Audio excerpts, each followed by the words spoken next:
नमस्कार सभी मित्रों को। मैं अरविंद यादव, एपीएस क्लासेस कुड़वार सुल्तानपुर। तो हम जैसा कि आप सबके सामने डिजिटल बोर्ड पर आज पहली बार लग रहे हैं अपने एपीएस के साथ डिजिटल बोर्ड पर। तो आज आपके जैसा कि थंबनेल में आप देख रहे होंगे ना कि कक्षा 10 विज्ञान टॉप 30 क्वेश्चन, मतलब टॉप 30 क्वेश्चन का ये मतलब हो गया कि जो आपके बोर्ड एग्जाम में एनसीईआरटी के क्वेश्चन है वो क्वेश्चन होने वाले हैं। अब लेकिन 30 में हम कराएंगे आपको कितना, ये भी आप ध्यान रखेंगे। आपको जो है 20 क्वेश्चन फास्ट में आपको रिवाइज करवा देते हैं फटाफट, तुरंत सीधे चलेंगे हम लोग क्वेश्चन के साथ।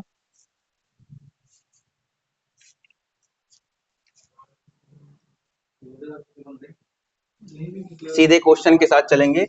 जैसे पहला क्वेश्चन कहता है भाई यहाँ पे कि मानव शरीर में रक्त को शुद्ध करने का कार्य कौन करता है। तो जो रक्त है शुद्ध कौन करता है भाई, तो वो हम सीधे चलेंगे फेफड़े के पास चलेंगे। यहाँ पर ये जो है रक्त को शुद्ध करता है। अगर रक्त को अलग करने की बात करेगा तो किडनी, लेकिन यहाँ पर शुद्ध करता है। तुम्हारा आंसर ये सही हो जाएगा। नेक्स्ट क्वेश्चन पे आते हैं।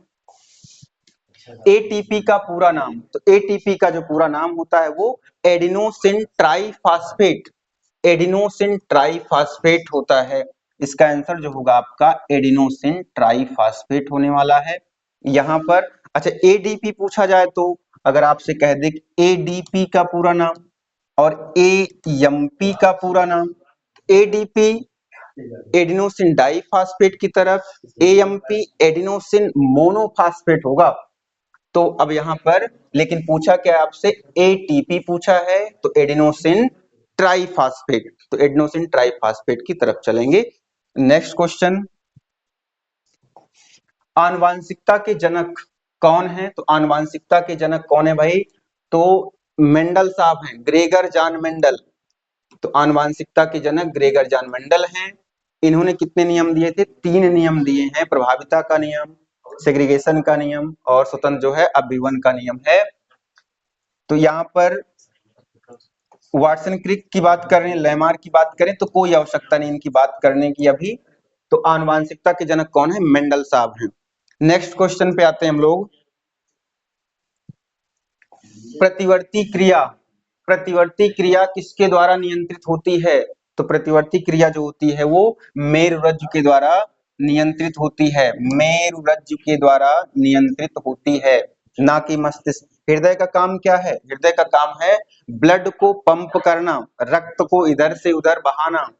फेफड़ा क्या करता है, श्वसन में पार्टिसिपेट करता है। ब्रेन आपका तंत्रिका तंत्र का केंद्र है, बिल्कुल जो आपका केंद्र होता है, पूरा देखभाल सुरक्षा हर चीज में सहायक होता है ये।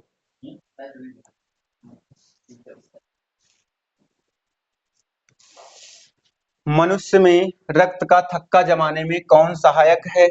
तो मनुष्य में रक्त का थक्का जमाने के लिए सहायक कौन है, आरबीसी, डब्ल्यूबीसी, प्लेटलेट्स या कोई नहीं, या प्लाज्मा। 4 ऑप्शन है, तो कौन सा ऑप्शन सही होगा इसमें। तो रक्त का जो थक्का जमाता है वो होता है भाई प्लेटलेट्स होता है। अच्छा, प्लेटलेट्स का साइंटिफिक नेम क्या हो जाएगा, इसका जो साइंटिफिक नेम है वो हो जाएगा भाई थ्राम्बोसाइट। उसके बाद डब्ल्यूबीसी क्या होता है भाई, ल्यूकोसाइट। साइट्स आरबीसी का एरिथ्रोसाइट, साइट, ठीक है ना, प्लाज्मा। तो यहाँ पर जो आंसर सही है आपका प्लेटलेट सही होगा। नेक्स्ट क्वेश्चन आता है हमारा, तंत्रिका तंत्र का मुख्य नियंत्रण केंद्र कौन सा है भाई। तंत्रिका तंत्र का जो मुख्य नियंत्रण केंद्र है वो आपका मस्तिष्क है, ब्रेन होगा, ब्रेन आपका यहाँ पर। नेक्स्ट क्वेश्चन, रक्त का लाल रंग किसके कारण होता है। जो रक्त है आपका, ब्लड का जो रेड कलर है वो हीमोग्लोबिन के कारण होता है, हीमोग्लोबिन के कारण जो खून है वो आपका लाल होता है। अच्छा, ब्लड का पीएच कितना होता है, यहीं पर अगर देखें जो पीएच है, ब्लड का पीएच वो कितना होता है 7.4, यानी हल्का क्या होगा, क्षारीय होगा, हल्का क्षारीय होता है।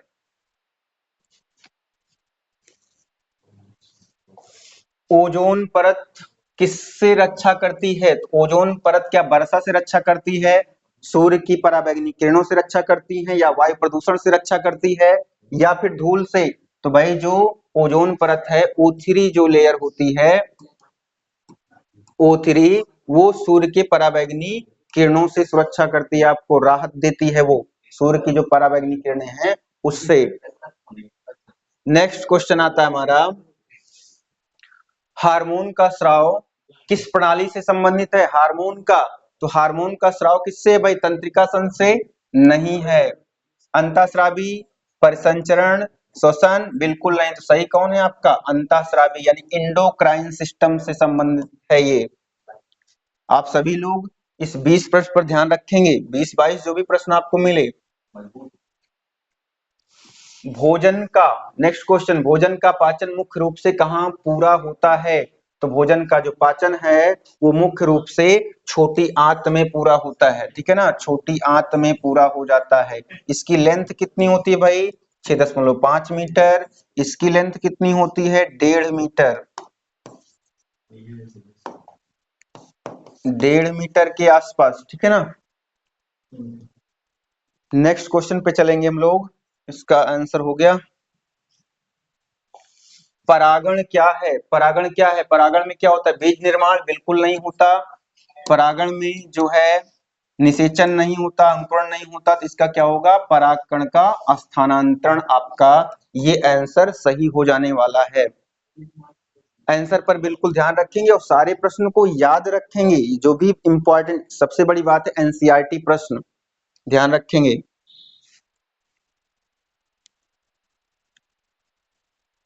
नेक्स्ट क्वेश्चन है, मानव हृदय में कितने कक्ष होते हैं? तो मानव हृदय में कक्ष की जो संख्या है वो कितनी है? 2, 3, 4, 5।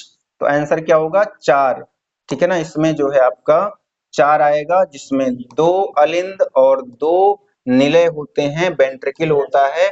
अच्छा, बाइकस्पिड वाल्व और ट्राइकस्पिड वाल्व या मिट्रल वाल्व के बारे में अगर पूछा जाए तब उसका आंसर आपको डिटेल में नहीं, अभी तो 4 याद रखो आपके हाई स्कूल पर। नेक्स्ट क्वेश्चन आता हमारा, जीवाश्म क्या दर्शाते हैं? तो जीवाश्म जो है वो दर्शाता है मृत जीवों के अवशेष को, मृत जीवों के अवशेष को दर्शाता है जीवाश्म, ना कि वर्तमान जीव को, जल स्रोत को या खनिज को, ठीक है। मानव शरीर में पाचन की शुरुआत कहाँ से होती है? जो पाचन क्रिया है वो अमाशय से, छोटी आंत से, मुख से या बड़ी आंत से? तो जो पाचन होता है वो भैया मुख से शुरू होता है, ठीक है ना, मुख से। तो मुख से शुरू होता है पाचन क्रिया, जो है स्टार्टिंग जो है मुख से होती है।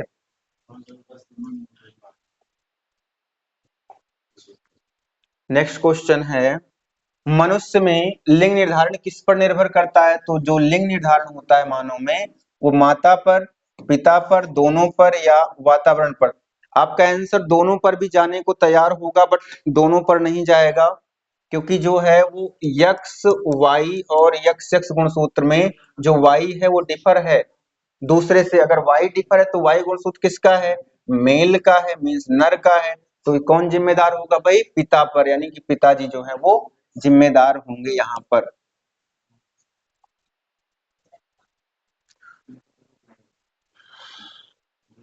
नेक्स्ट क्वेश्चन आता है, अमीबा में प्रजनन किस प्रकार होता है? अमीबा में प्रजनन, तो अमीबा में जो प्रजनन होता है वो द्विविखंडन होता है भाई, द्विविखंडन।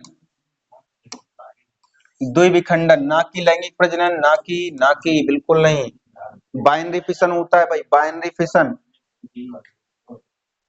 नेक्स्ट क्वेश्चन, प्राकृतिक चयन का सिद्धांत किसने दिया था? प्राकृतिक चयन का सिद्धांत जो है मेंडल ने दिया था, बिल्कुल नहीं, ये तो आनुवांशिकी दिए थे। डार्विन में भी हो सकता है, लेमार्क हो सकता है, न्यूटन नहीं हो सकते। तो इन दोनों में आप किसके साथ जाएंगे? इनकी पुस्तक का नाम लिखना चाहें तो आप जान सकते हैं। तो यहाँ पर वर्जिन ऑफ स्पीसीज इनकी पुस्तक है, फिलॉसफी जूलॉजी इनकी पुस्तक है। ये बड़े एग्जाम में पूछा जाता है, बट आपसे नहीं पूछा जाएगा यहाँ पर। तो इसका जो आंसर है प्राकृतिक चयन सिद्धांत किसने दिया था? तो वो जो है इसके आंसर जो होगा वो डार्विन होगा। डार्विन की फिंचे एक क्वेश्चन आता है बड़े एग्जाम में। नेक्स्ट क्वेश्चन आता है हमारा, मनुष्य में मूत्र का निर्माण कहाँ होता है? यूरिन फॉर्मेशन कहाँ होता है? लीवर में, किडनी में, या गाल या ब्लैडर में, दूसरा लंग्स में। तो यहाँ पर जो मूत्र का निर्माण होगा, स्टोर पूछेगा तो मूत्राशय, लेकिन निर्माण की बात करेगा या उत्सर्जन की बात करेगा, सीधा आंसर आप किडनी के साथ लेके जाएंगे, ना कि मूत्राशय के साथ जाएंगे। नेक्स्ट क्वेश्चन हमारा है, जीवन की मूलभूत इकाई क्या है? तो जीवन की जो मूलभूत इकाई है उसको क्या कहते हैं? ऊतक। ऊतक बोलेंगे, कोशिका, अंग, या फिर तंत्र। तो हमारा आंसर क्या होगा भाई? सबसे छोटी इकाई क्या होती है? जीव की जो सबसे छोटी इकाई है, क्रियात्मक संरचनात्मक इकाई, उसको बोलते हैं सेल, यानी कोशिका। कोशिका की खोज किसने की थी? कोशिका की खोज रॉबर्ट हुक ने 1665 में की थी। और कैसी, जीवित थी या मृत थी? तो मृत कोशिका। जीवित कोशिका की खोज कौन किया था? ल्यूवेन हॉक साहब ने किया था, ध्यान रखेंगे। नेक्स्ट क्वेश्चन आता है हमारा, नेक्स्ट क्वेश्चन जो है, क्लोरोफिल का मुख्य कार्य क्या है? क्लोरोफिल का जो मुख्य कार्य है वो क्या श्वसन में पार्टिसिपेट करता है? बिल्कुल नहीं। भोजन संग्रह नहीं करता है। प्रकाश अवशोषण, जल परिवहन। तो जो है क्लोरोफिल जो होगा वो जल परिवहन नहीं करता है, यहाँ पर प्रकाश अवशोषण का कार्य करता है। यानी कि जो क्लोरोफिल है वो प्रकाश को अवशोषित करता है। इस पर जो उसका रिएक्शन सेंटर होता है क्लोरोफिल ए, ठीक है ना। तो आपके इतने क्वेश्चन एनसीईआरटी क्लास 10th का पूरा बायोलॉजी में आपको 20 क्वेश्चन दिए जा रहे हैं, आप इसको तैयार करें। इसके बाद आपको फिर से नए कम से कम 30 क्वेश्चन मिलेंगे। आपका एपीएस क्लासेस कुड़वार, धन्यवाद।